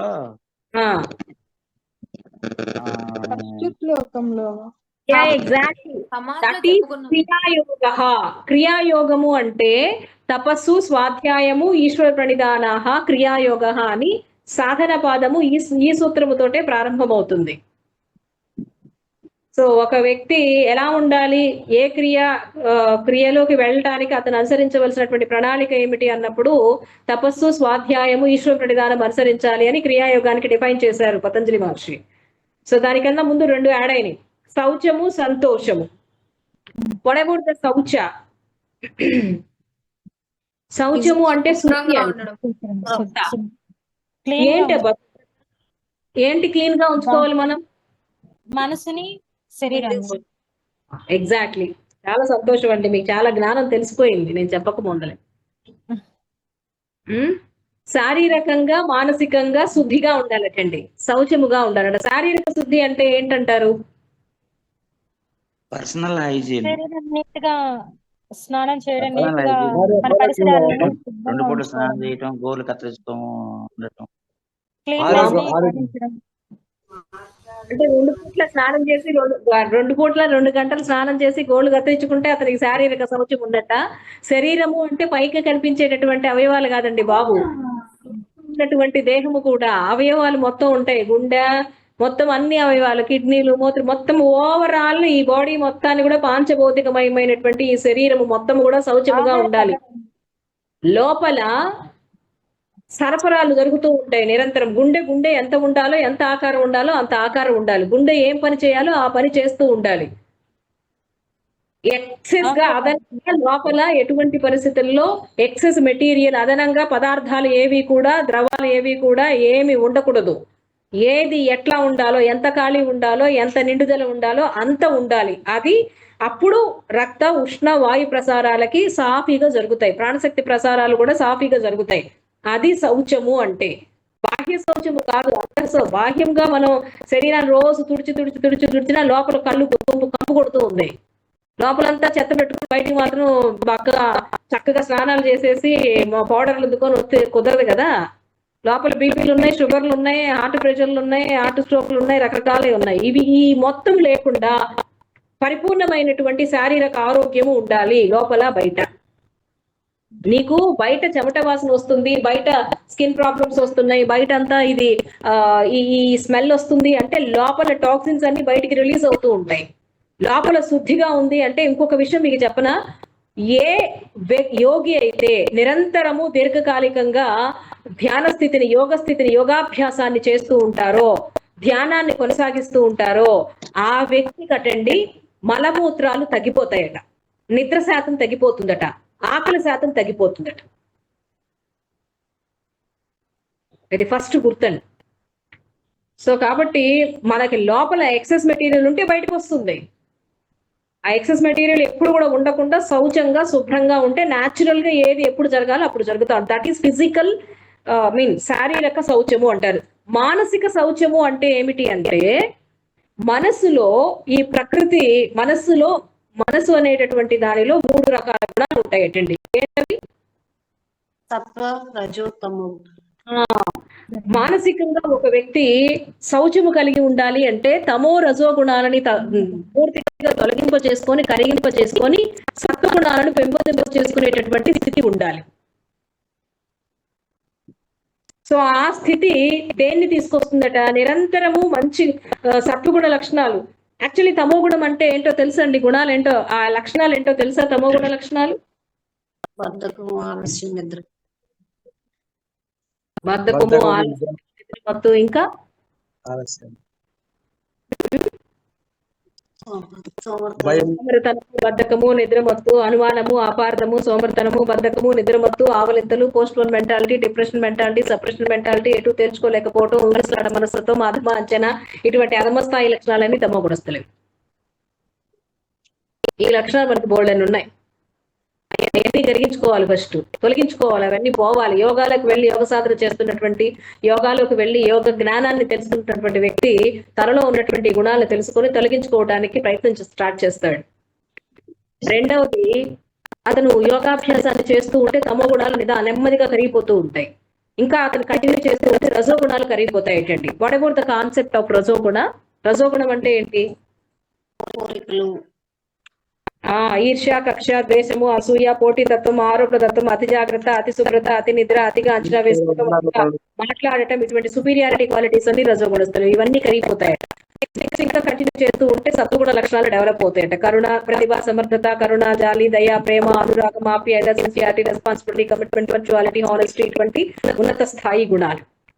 సో ఇవి డెవలప్ అవుతాయి. ఇవి డెవలప్ అయ్యి చివరికి ఏమవుతుందంటే ఆ వ్యక్తికి అటువంటి గుణాలు ఉండి ఈ యొక్క మానసిక శౌచము పరాకాష్ఠ స్థితి ఏంటి అంటే సత్వశుద్ధి అంటారు. సత్వశుద్ధి అంటే సత్వగుణాలు కూడా పోతాయటండి. కరుణ, జాలి, దయ, ప్రేమ ఇట్లాంటి భావాలు కూడా ఏమీ ఉండవట. ఆ వ్యక్తి నిరంతరము సంతోషంలో ఉంటాడటండి, నిరంతరము సంతోషాన్ని అనుభవిస్తూ ఉంటాడట. అది నెక్స్ట్ వచ్చేటటువంటి సంతోషము. సత్వశుద్ధి కలిగినటువంటి వ్యక్తికి సంతోష స్థితి ఉంటుంది, ఎప్పుడు బాధ ఉండదు, ముఖం మీద సంతోష భావనే ఉంటుంది, అపరిమితమైనటువంటి ఆనంద స్థితిని అనుభవిస్తూ నిరంతరము ఏదైతే లక్ష్యాన్ని పెట్టి బ్రహ్మస్థితిని పొందాలి అనుకుంటున్నాడో దాని గురించే నిరంతరము తపిస్తూ ఉంటాడు, తపస్సు చేస్తూ ఉంటాడు, దానికి సంబంధించినటువంటి కార్యకలాపాల గురించి ఆలోచిస్తూ ఉంటాడు, వింటూ ఉంటాడు, చదువుతూ ఉంటాడు, దానిని ఆచరిస్తూ ఉంటాడు, వచ్చిన అబ్జర్వ్ చేసుకుంటూ ఉంటాడు, గమనించు. చివరికి ఇదంతా ఈశ్వరుడి కృప వలననే జరిగింది అనుకునేటటువంటి భావనని పెంపొందింప చేసుకుంటాడు. That is also called niyamah. So మరి ఇటువంటి భావాల్ని మనం డెవలప్ చేసుకోవాలి అంటే మనం ఇంకొకటి వితర్క భావనే ప్రతిపక్ష భావనం. యోగాభ్యాసము ప్రారంభించినప్పుడు మనసులో అనేక భావాలు పుట్టుకొస్తే ఆ మనసు వాటి మీదకి వెళ్తూ ఉంటుంది. మనకి ఇష్టం లేనటువంటి లేదా చెడు భావాల వైపు వెళ్తూ ఉన్నప్పుడు మనం ఏం చేయాలి అంటే దానికి విరుద్ధమైనటువంటి భావాల్ని మనం డెవలప్ చేసుకోవాలి. చెడు మీదకి వెళ్తూ ఉంటే అవి తొలగించుకోవడం కోసం మనం నిరంతరం సత్సంగాలకి అటెండ్ అవుతూ ఉండాలి. సో ఇలా గనక మనము ఈ యమములను ఒక మహావ్రతములాగా తీసుకుని కనుక చేస్తూ ఉంటే ఏ ఫలితం వస్తుంది అనేది 35వ సూత్రంలో చెప్పారండి. అది చూడండి. అహింస ప్రతిష్టాయం తస్సన్నిధౌ వైరత్యాగ. ఏ వ్యక్తి అయితే మనోవాక్కాయ కర్మల ద్వారా అహింసను పాటిస్తూ ఉంటారో ఆ వ్యక్తికి ఏమొస్తుందట? వైర అంటే ఈ ప్రపంచములో త్రికాలములో ఎందు కూడా ఎవ్వరూ శత్రువులు ఉండరటండి, అందరూ మిత్రులైపోతారట.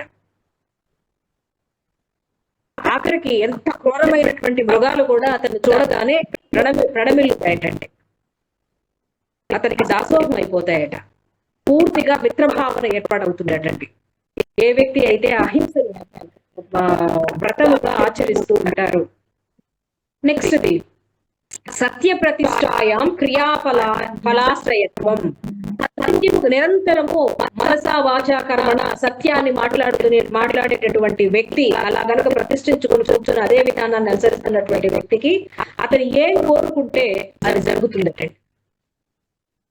ఏం కావాలనుకుంటే అతను అనుకోకుండానే అతనికి ఏమేమి కావాలో అవన్నీ కూడా ఆటోమేటికల్లీ సమకూరుతూ ఉంటాయట. అతను ఏమన్నా అన్నారనుకోండి, ఎవరినన్నా దీవించారనుకోండి, ఆటోమేటికల్లీ అది జరిగి తీరుతుందటండి. అట్లాంటి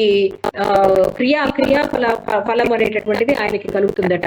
నెక్స్ట్ హస్త్యేయ ప్రతిష్టాయం సర్వరత్నోపస్థానం. హస్త్యేయం అనేటటువంటి అంటే పక్కవాళ్ళ సొమ్ముని దొంగిలించకుండా, పక్కవాళ్ళ సమయాన్ని దొంగిలించకుండా, పక్కవాళ్ళ మాటలు దొంగిలించకుండా ఉన్నటువంటి వ్యక్తులకి ప్రపంచములో వాటికి ఎవరికి దేని మీద మోహం ఉండదు, దేని మీద ఇష్టం ఉండదు, వాళ్ళు ఉపయోగించుకుంటారు. సో అటువంటి వ్యక్తులకి సర్వరత్నోపస్థానం, ఈ విశ్వములో ఏ రత్నాలు ఎంత మంచి సంపద ఉంటుందో ఆ సంపద అంతా కూడా ఆయనకి దాసోహం అవుతుందట, అప్పుడు వచ్చేస్తుందట అడగకుండానే. నెక్స్ట్ది బ్రహ్మచర్య ప్రతిష్టాయాం వీర్యలాభ. బ్రహ్మచర్యం అంటే నిరంతరము బ్రహ్మజ్ఞానము గురించి ఆలోచిస్తూ వాటికి సంబంధించిన విషయాల గురించి తెలుసుకుంటూ ఉన్నటువంటి వ్యక్తులకి ఈ విశ్వాన్ని అంతటికీ శక్తిని ఇచ్చేటటువంటి మహానుభావుడు బ్రహ్మస్థితి, బ్రహ్మము, అతనే ఈశ్వరుడు. ఆ ఈశ్వరుని గురించి నిరంతరము ఆలోచిస్తూ ఉంటే, నిరంతరము మననం చేసుకుంటూ ఉంటే ఆ స్థితిని గురించినటువంటి ఆలోచన మనకి విపరీతమైనటువంటి శక్తిని తీసుకొస్తుందట. శక్తిని ఖర్చయిన దానికన్నా కూడా ఎక్కువ శక్తి మనకు వస్తూ ఉంటుందటండి. దానిని అందువల్ల బ్రహ్మచర్యము ప్రతిష్ఠించేటటువంటి మహావ్రతములాగా ఎవరైతే ఆచరిస్తారో వాళ్ళకి వీర్యము బాగా వస్తుంది, ఉంటుంది, వీర్య లాభము జరుగుతుంది అని చెప్పారు. నెక్స్ట్ది 39వ సూత్రం అపరిగ్రహ స్థైర్యే జన్మ కదంతి సంబోధ. అపరిగ్రహము అంటే ఎక్సెస్ గా మన దగ్గర ఏది ఉంచుకోక, అదనంగా ఏది ఉంచుకోక గుర్తించకపోవటం వలన, గ్రహించకపోవటం వలన, స్వీకరించకపోవటం వలన వారికి జన్మ కథంతా సంబోధ, పూర్వ జన్మకి సంబంధించినటువంటి జ్ఞానము మొత్తం తెలిసిపోతుందటండి. So this is the concept. ఇక్కడ మీకు యమములు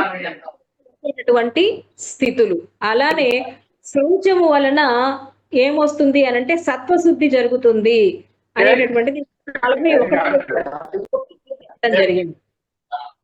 తపస్సు వల్ల ఏం జరుగుతుంది అంటే సంతోషము వల్ల ఏం జరుగుతుంది అనేది సంతోషాద్ అనుత్తమ సుఖలాభ. ఎప్పుడైతే మనకి ప్రభాకర్ గారు మ్యూట్ చేసుకోవాలండి మీరు దయచేసి. హోస్ట్ ఎవరైతే ఉంటారో వాళ్ళు కొంచెం మ్యూట్ చేయండి సార్.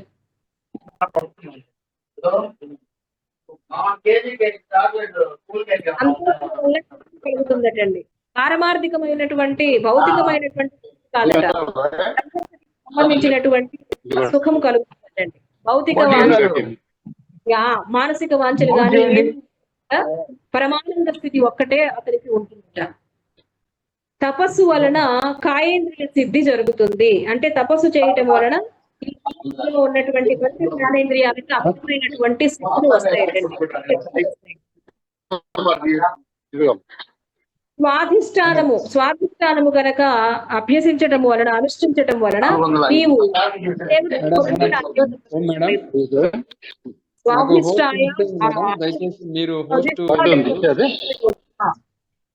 తర్వాత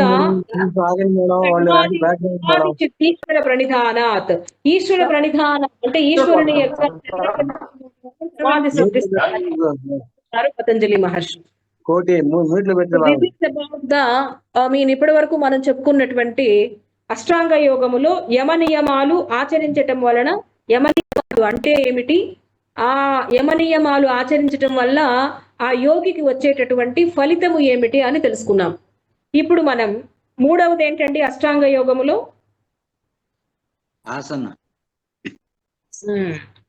ఆసనము. స్థిరం సుఖం ఆసనం, స్థిర సుఖం ఆసనం అని 46వ శ్లోకములో చెప్పటం జరిగింది. స్థిర సుఖం ఆసనం మనం ఇప్పుడు చేస్తున్నాం కదా, రోజు రెగ్యులర్ గా చాలా ఆసనాలు చేస్తున్నాం కదండి. చేస్తున్నామా? ఎంతసేపు ఉంటున్నాం ఆసనంలో? ఒక్క నిమిషం సార్, కాల్ వస్తుంది. ఏమండి ఏం మాట్లాడలేదేంటి మీరు? ఆసనాలు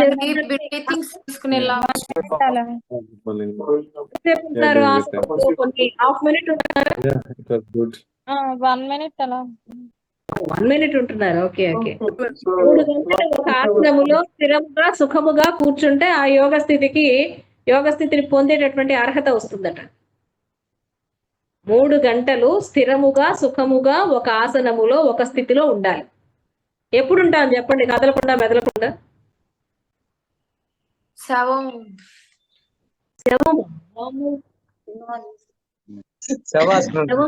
ఆ శవంతో మనకు వదిలే. ఇప్పుడు ఆఫ్టర్ నాడీ శుద్ధి ఉన్నప్పుడు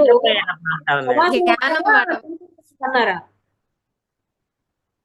మనం చేసే ప్రతి ఆసనంలో స్థిరంగా సుఖంగా కూర్చోవాలి, అప్పుడే అది ఆసన అవుతుంది మేడం. అంటే స్థిరంగా సుఖంగా కూర్చోవాలంటారు. నాడీ శుద్ధి నీట్గా, నాడీ శుద్ధి క్లీన్ గా కంప్లీట్ అయినా నాడీ మొత్తం క్లీన్ అయినప్పుడు కూర్చోవచ్చు. ఇక్కడ ఎప్పుడు క్లీన్ అయ్యే స్టేట్ ఎప్పుడు వస్తుంది మనిషికి? After completing asanas and pranayamas then only. No. ఇప్పుడు ఒక వ్యక్తి స్థిర సుఖం ఆసనం అన్నారు కదా పతంజలి మహర్షి. ఇప్పుడు పర్టికులర్లీ ఇప్పుడు మనం అందరం కూర్చున్నామండి. ఈ కూర్చుంటే మన శరీరంలో ఎటువంటి అసౌకర్యం కానీ, ఎటువంటి ఇబ్బంది కానీ, కదలకుండా ఎటువంటి ఇబ్బంది లేకుండా కూర్చోగలగాలి మనం 1.5 గంటల సేపు. సుఖాసనం గాని, బాబు కుర్చీలో కూర్చున్నా చైరాసనం, నిలబడినా అదొక ఆసనం. ఏ స్థితిలో అయినా సరే సుఖముగా ఎటువంటి అసౌకర్యము లేకుండా కదలకుండా కూర్చోగలిగినటువంటి స్థితిని ఆసనం అన్నారు ఆయన. హఠయోగ ఆసనాలు కాదు. హఠయోగ ఏ పోస్చర్ అయినా సరే, ఏ స్థితి అయినా సరే సుఖంగా కంఫర్టబుల్ గా స్టడీగా కూర్చోవాలి. మనం కూర్చున్నామా గంటన్నర నుంచి,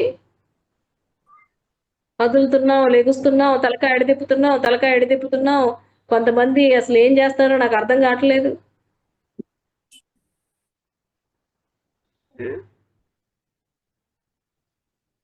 మరి ఎప్పుడు ఆ స్థితి వస్తుంది? కదలకుండా ఉండేటటువంటి స్థితి ఎప్పుడు వస్తుంది?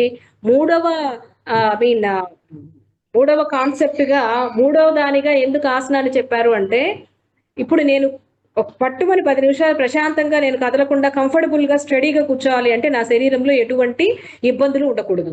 పూర్తిగా శారీరకంగా నా శరీరం ఇబ్బంది పెట్టకూడదు, నా మనసు ఇబ్బంది పెట్టకూడదు. నా శరీరము మనసు శుద్ధిగా శౌచముగా నిరంతరము ఎప్పుడైతే ఉంటాయో ఆ వ్యక్తికి ఆసన స్థితి వస్తుంది. నొప్పి ఎప్పుడు వస్తుందండి? బాడీ వీక్ గా ఉన్నప్పుడు, ఆ ప్లేస్ వీక్ గా ఉన్నప్పుడు. సరే, ఎగ్జాక్ట్లీ. ఆ ప్లేస్ లో ఎప్పుడైతే రక్త ఉష్ణ వాయు సర్క్యులేషన్స్ ఎప్పుడైతే పర్ఫెక్ట్ గా ప్రాణశక్తి ప్రసారం ఎప్పుడైతే జరగదో అక్కడ ఇబ్బంది వస్తుంది. ఆ సిమ్టమే నొప్పి అంటున్నాం మనం.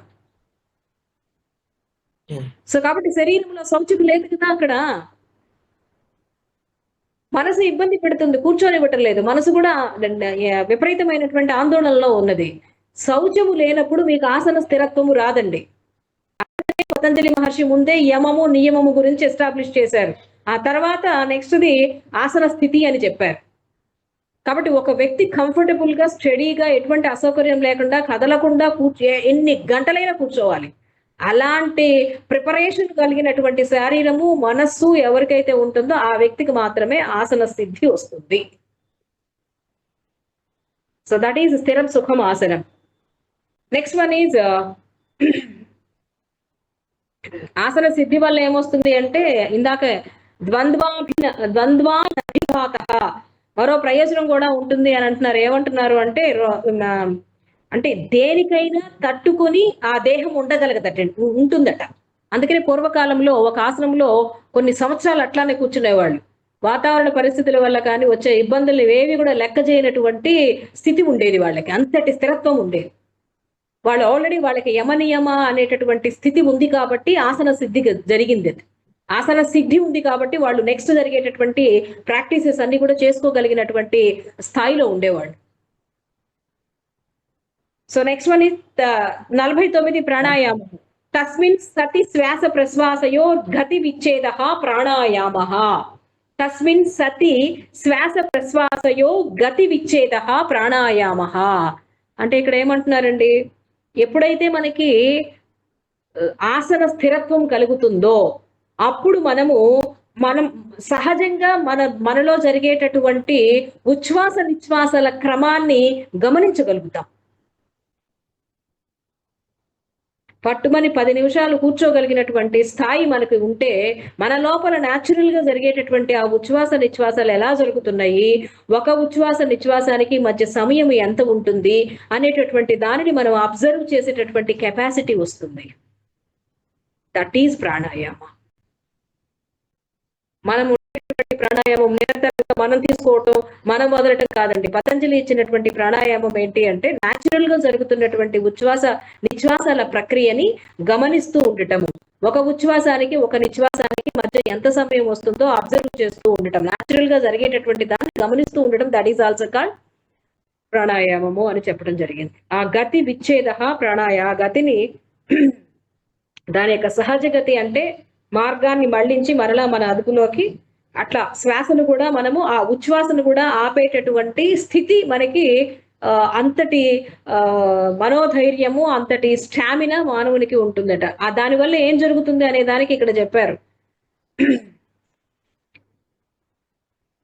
ప్రాణాయామ ప్రక్రియలు చేయటం వలన తత క్షీయతే ప్రకాశావరణం. తత క్షీయతే 52వ సూత్రం అండి. ఈ యొక్క ప్రాణాయామము వలన తత క్షీయతే ప్రకాశావరణం అంటే, ప్రకాశావరణం అంటే ఏంటంటేనండి, మీకు సమాధి పాదములో డెఫినిషన్ చెప్పారు. యోగము అంటే చిత్తవృత్తి నిరోధము అని. చిత్తము అంటే మనసు అనుకున్నాం.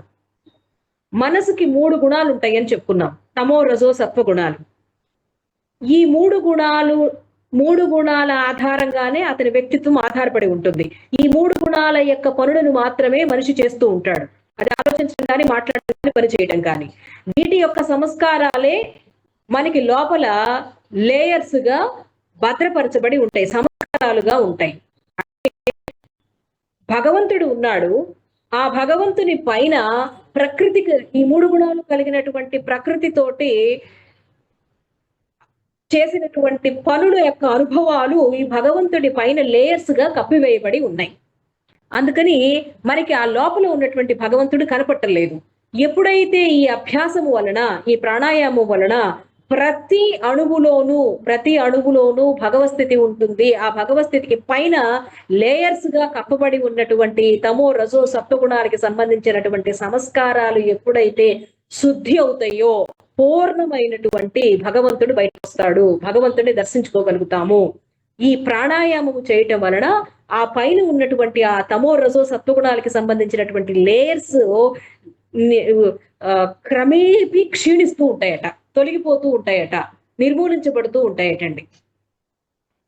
దాని వలన మనసు నెక్స్ట్ సాధన అయినటువంటి ధారణకి మనసు యోగ్యతను సంపాదిస్తుంది అని చెప్తున్నారు 53వ సూత్రంలో. ధారణాసు యోగ్యత మనసః, ఈ ప్రకాశావరణం క్షీణించడం వలన.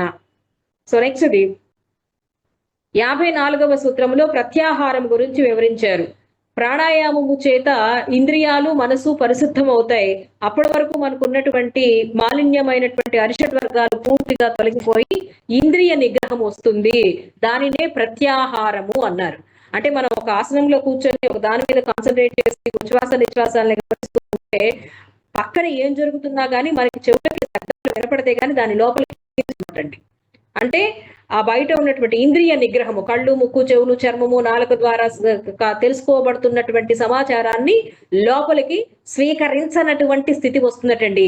దానినే ప్రత్యాహారము అంటారు. ఆ ప్రత్యాహారణం వలననే మనకి ఆ ప్రత్యాహార సిద్ధి వలన అప్పుడు మనకి ఇంద్రియాలు మొత్తం కూడా లోపల సాధకుని వశములో ఉంటాయి. ఆ వశము మానసిక సాధనలకి దోహదపడుతుంది అని 55వ సూత్రంలో ఎస్టాబ్లిష్ చేయడం జరిగింది పతంజలి మహర్షి. సో ఇప్పటిదాకా మనము యమ, నియమ, ఆసన, ప్రాణాయామ, ప్రత్యాహార స్థితి అయినటువంటి ఇంద్రియ నిగ్రహాన్ని పొందేటటువంటి స్థితికి వచ్చాడు ఒక యోగి. ఆ యోగి ఇక ప్రశాంతంగా ఎటువంటి ఇబ్బంది లేకుండా కూర్చోగలిగి రేపటి నుంచి ధారణని స్టార్ట్ చేయబోతున్నారు. ఆ ధారణ మానసిక అభ్యాసాలైనటువంటి ధారణ, ధ్యాన, సమాధులతో నెక్స్ట్ విభూతి యోగము ప్రారంభమవుతుంది. ఎప్పుడైతే మనిషి ఈ ప్రత్యాహార స్థాయికి వస్తాడో యోగ స్థితిని పొంది మానసిక అభ్యాసాన్ని పూర్ణమైనటువంటి రాజయోగ సాధనకి మనసు ద్వారా చేసేటటువంటి సాధనలకి రెడీ అవుతున్నాడు. చేయగల స్థితి వచ్చింది అతనికి. ఆ స్థితి, ఆ మానసిక సాధనల ద్వారానే అతనికి విభూతులు వస్తున్నాయి. రాబోయే విభూతి పాదములో మనకి ఆ యొక్క అతీంద్రియ శక్తుల గురించి వివరిస్తున్నారు పతంజలి మహర్షి. సో ఇది సాధనా పాదములో మనము తెలుసుకోవాల్సినటువంటి ముఖ్యమైనటువంటి సూత్రాలు.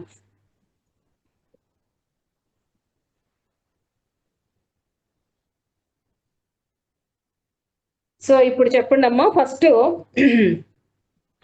సాధనా పాదము ఏ సూత్రముతోటి ప్రారంభమవుతుంది? తపస్సు, స్వాధ్యాయము, ఈశ్వర ప్రణిధానము ఇవన్నీ యోగం ద్వారా ఎలా వస్తాయి అనేది. దానిని ఏమంటారు? తపస్సు, స్వాధ్యాయము, ఈశ్వర ప్రణిధానము అనేటటువంటి దానిని ఏమంటారు?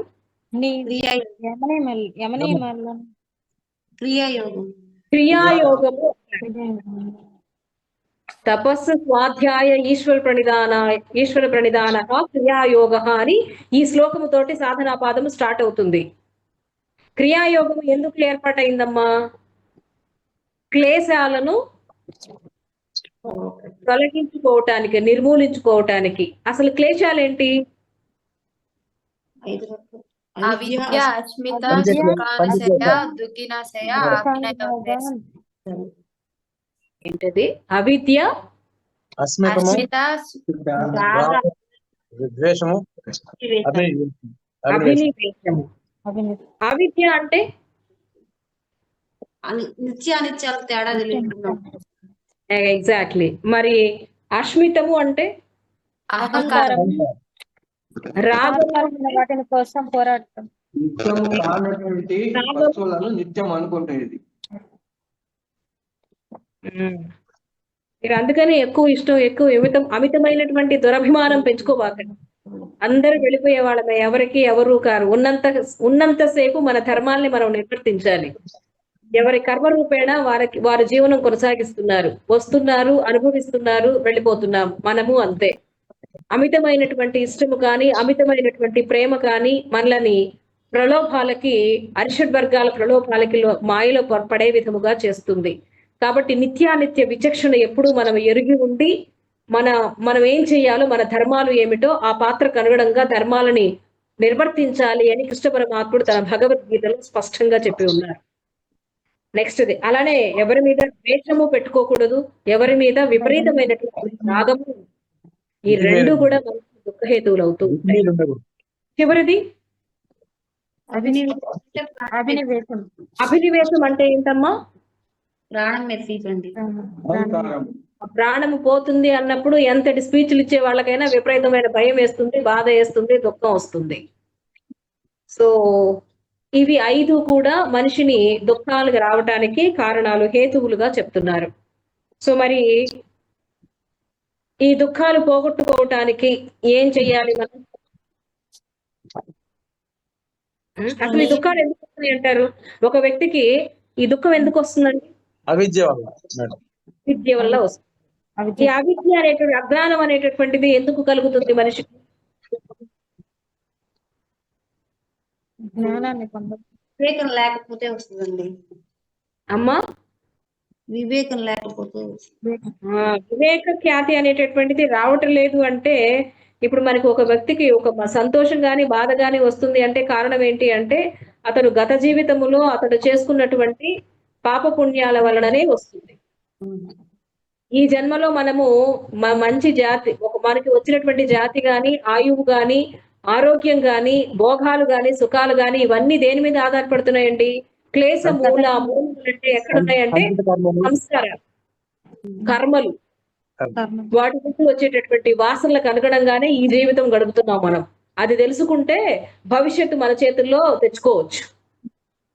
ఏ పనులు చేయాలి, ఏ పనులు చేయకూడదు అనేటటువంటి ఎరుక కలుగుతుంది. జ్ఞానం తెలుసుకుంటూ ఉంటే ఎరుకలో ఉంటాడు మనిషి. ఆ ఎరుకతోటి వర్తమానాన్ని ఉపయోగించుకుంటాడు. తదనుగుణంగా అతడు భవిష్యత్తు నిర్దేశించబడుతుంది. కాబట్టి జరిగింది ఏదో మనకి తెలియకుండా జరిగిపోయినాయి. ఇప్పుడైనా మనం ఈ జ్ఞానం తెలిసినప్పుడు ఏం మాట్లాడాలి, ఏం ఆలోచించాలి, ఎటువంటి కోరికలు పెట్టుకోవాలి, వాటి కోసం మనం ఏం చేయాలి, మనం ఎటువంటి నియమాలు పాటించాలి అనేటటువంటిది తెలుసుకోవాలి. ఆ తెలుసుకోవడం కోసమే అష్టాంగ యోగంలో యమ నియమాలు ఇచ్చారు ఆయన. ఓకే, సరే. ఇప్పుడు అవి జన్మజన్మల వాసనలన్నీ కూడా పోగొట్టుకునేటట్లుగా మనం చేసుకోవాలి. ఆ పూర్తిగా జీరో అవుతాయి ఆ కర్మలు. విత్తనాలు కూడా లేకుండా జీరో అయ్యేటటువంటి స్థితి ఏదైతే ఉంటుందో అది కైవల్య స్థితి అంటారు. ఆ స్థితి రావటము సమాధి ద్వారానే సిద్ధిస్తుంది అంటారు. ఆ సమాధి స్థితి రావటానికి మనం ఏం చెయ్యాలి అని అన్నప్పుడు అష్టాంగ యోగాన్ని ఇవ్వటం జరిగింది. అష్టాంగ యోగం అంటే ఏమిటండి? అష్టాంగ యోగం యమ నియమాలు, ఆసనాలు, ప్రాణాయామాలు, ప్రత్యాహారం, ధారణ, ధ్యాన, సమాధి స్థితి, ఇవన్నిటిని మనము అవలంబిస్తే యమములు ఎన్నండి? 5. నియమములు 5. సంతోషము అనేటటువంటిది యమముల్లో ఉందా, నియమములలో ఉన్నదా? నియమము. ఎప్పుడు సంతోషం వస్తుంది మనిషికి? సంతోషం అంటే మనం అనుకునేటటువంటి ప్రాపంచిక విషయాలు తీరినప్పుడు వచ్చే సంతోషం కాదండి. అమితమైనటువంటి అనిత్యమైనటువంటి స్థితిని పొందినప్పుడు వచ్చేటటువంటి ఆనందము, సంతోషం. అది ఎప్పుడు వస్తుంది మనిషికి? దేని తర్వాత వస్తుంది? ఈ ఆలోచన లేని స్థితి నుంచి కాదండి. దేని తర్వాత సంతోషం? శారీరక సత్వశుద్ధి జరిగినటువంటి వ్యక్తికి ఇక్కడ జాగ్రత్త గమనించండి. తమోగుణము, రజోగుణము, సత్వగుణమును కూడా దాటినటువంటి స్థితి సత్వశుద్ధి. త్రిగుణాతీతమైనటువంటి స్థితి కైవల్య స్థితి. అది సత్వగుణం కూడా ఉండకూడదు, సత్వగుణం కూడా దాటి వెళ్ళిపోవాలి, సత్వం కూడా శుద్ధి అయిపోవాలి, ఏమీ లేకుండా నిశ్చలంగా ఉండేటటువంటి స్థితి అది. ద్వంద్వాతీతమైనటువంటి ఏకరూపమైనటువంటి స్థితి అది, అదే కైవల్య స్థితి, సమాధి స్థితి.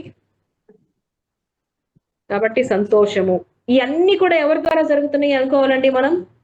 కర్త, కర్మ, క్రియ, ఈ చెప్పటము, నేను చెప్పటము, మీరు వింటము, ఆ లోపల రికార్డ్ అవ్వటం, అవ్వకపోవటం, మన దుఃఖము, మన కర్మ, మన స్థితి, ఇది మొత్తం ఎవరి వల్ల జరుగుతుందండి?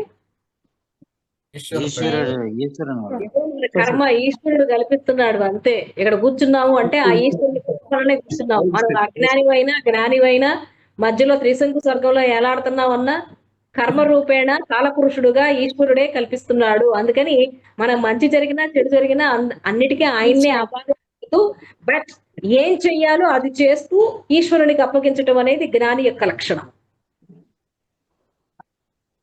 ఓకే, నెక్స్ట్ ఆసనము అనేది ఎప్పుడు, ఆసన స్థితి ఎప్పుడు వస్తుంది మనిషికి? శరీరం మనస్సు రెండు శౌచమైనప్పుడు వస్తుంది. యమనియమాలు పర్ఫెక్ట్ గా ఆచరిస్తున్నటువంటి, అంటే యమనియమాలు పూర్ణ స్థితి కలిగినటువంటి యమనియమాలు ఎవరికైతే ఉంటాయో ఆ వ్యక్తికి మాత్రమే ఆసన సిద్ధి వస్తుంది. ఆసన సిద్ధి కలిగినటువంటి వ్యక్తి ఒకదాని మీద ఫోకస్ చేయగలుగుతాడు. ఎటువంటి బాధలు ఇబ్బందులు లేనప్పుడే మనం ఒక దాని మీద ఫోకస్ చేయగలుగుతాం. సో అది ప్రాణాయామం. ఒకవేళ ఆ ఫోకస్ చేసేటప్పుడు మన జ్ఞానేంద్రియాలు పక్కకు వెళ్ళేటటువంటి స్థితి పోయేటటువంటి, ఆ జ్ఞానేంద్రియాలను వశము చేసుకునేటటువంటి స్థితిని ఏమంటాము? ఇంద్రియ నిగ్రహం. ఏంటది? దానికి ఒక పేరు పెట్టారుగా పతంజలి, ప్రత్యాహారం. ఎగ్జాక్ట్లీ, ప్రత్యాహారము. సో నౌ ప్రత్యాహారము తోటి ఎండ్ చేసుకున్నాం. మళ్ళీ రేపు ధారణ, ధ్యాన, సమాధులతో కూడినటువంటి మానసిక సాధనకి మనము విభూతులతోటి ప్రారంభించుకుందాం. So now today session is completed. నాకు తెలిసి జస్ట్ బేసిక్ నాలెడ్జ్ మాత్రమే మీకు అందించడానికి నాకు అవకాశం ఇచ్చాడు పతంజలి మహర్షి. సో కాబట్టి ఒక్కొక్క సూత్రము ఒక్కొక్క గంట చెప్పుకోవచ్చు, బట్ అంత సమయం మనకి లేదు. కాబట్టి మొత్తం సాధనా పాదము 1:20 నిమిషాల్లో కంప్లీట్ చేయటం అనేది నిజంగా చాలా, దాంట్లో ఉన్నటువంటి థీమ్ ఏంటి అనేది నాకు తెలిసి ఒక 30 to 40% మీకు అర్థమైంది అనుకుంటున్నాను. సో అర్థం చేసుకున్నందుకు చాలా సంతోషం. Any doubts please? మేడం, బ్రహ్మచర్య ప్రతిష్టానం వీర్య అని చెప్పారు కదా, అది ఒకసారి చెప్పండి మేడం. బ్రహ్మచర్య ప్రతిష్టాయాం వీర్యలాభ. వీర్యము అంటే శక్తి కదమ్మా? అవును మేడం.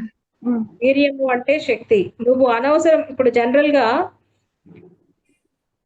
మనము తీసుకున్నటువంటి ఆహారం ఏదైతే ఉంటుందో అది సప్తధాతువులుగా కన్వర్ట్. జనరల్ గా మనకి శక్తి ఎట్లా వస్తుంది? భోజనం తినడం వల్ల అవి గ్లూకోజ్ గా మారి తర్వాత బ్లడ్ గాను సెల్స్ గాను. అంటే ఆహారం తీసుకొని వాళ్ళందరూ కూడా శక్తిహీనులై మరణిస్తున్నారా?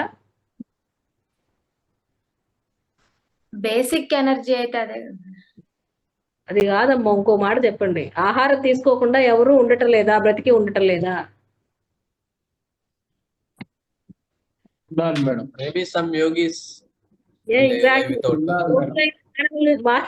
మానవ స్థితి నుంచే యోగ స్థితికి వెళ్ళారు కదండి. ఏదో జన్మ రూపేణా వచ్చారు కదా. అంటే వారు ఎట్లా ఉండగలుగుతున్నారు అంటారు? అంటే ఆ యోగ స్థితిలో వెళ్ళినటువంటి వ్యక్తులకి ఎలా అవుతున్నారు?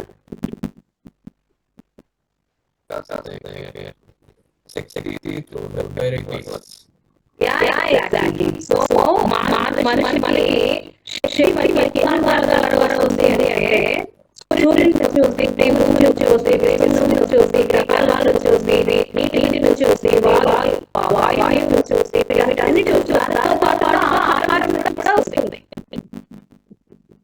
ప్రధానమైన సోర్స్ ఏంటి అంటే ఆహారం.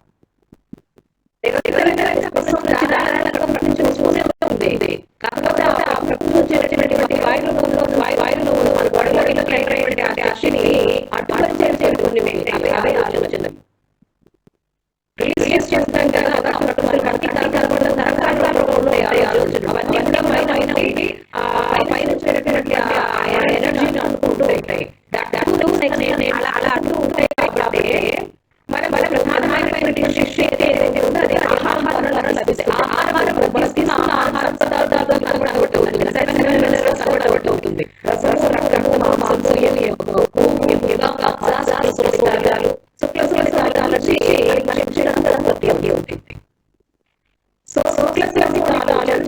బ్రహ్మచర్యము సంసార పాల్గొంటా ఉంటే ఒక ఆలోచన.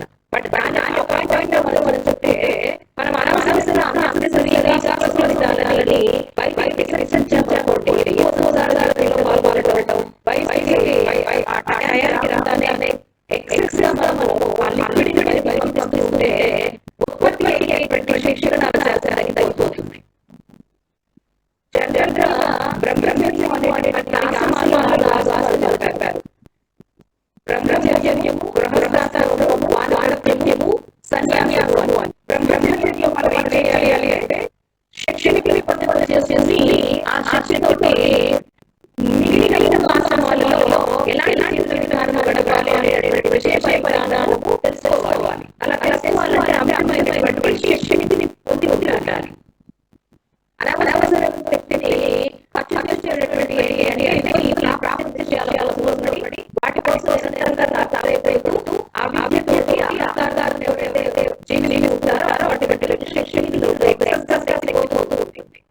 విపరీతమైనటువంటి చెడు ఆలోచనల వలన, భ్రష్టాచారాల వలన, దురాచారాల వలన వాళ్ళకి ఎనర్జీ పైనుంచి కూడా రాదు. ఇంతకుముందు మనం చెప్పినటువంటి అనేక మార్గాల ద్వారా వచ్చే ఎనర్జీ కూడా రాకుండా అడ్డుకట్ట వేయబడి ఉంటుంది. సో ఆల్రెడీ ఫుడ్ నుంచి వచ్చేటటువంటిది పోయింది, పైనుంచి వచ్చేటటువంటిది పోయింది. సో అప్పుడు మానవుడు వీక్ అయిపోయి తొందరగా డెత్ సైడ్ కి వెళ్ళిపోతాడు.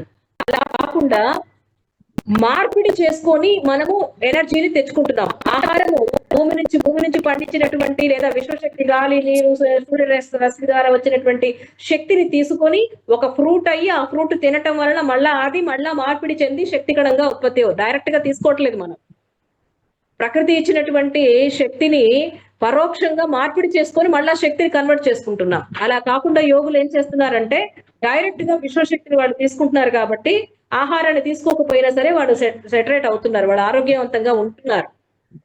సో కాబట్టి మనం బ్రహ్మచర్యము అనేటటువంటి స్థితిలో గనక మనము ఉన్నట్లయితే ఆ బ్రహ్మము గురించి, ఆ శక్తి గురించి నిరంతరము మనము ప్రయత్నించేటట్టయితే శక్తి ఖర్చు అవ్వకుండా ఉంటుంది అనేటటువంటిది ఎక్కడ జరుగుతుంది. దాన్నే బ్రహ్మచర్యం అంటే నిరంతరం మన భగవంతుని గురించి విపరీతమైనటువంటి శక్తివంతుని దగ్గరికి వెళ్ళినా, అతన్ని మనసులో స్మరించినా మనకి అపారమైనటువంటి శక్తి వస్తుంది.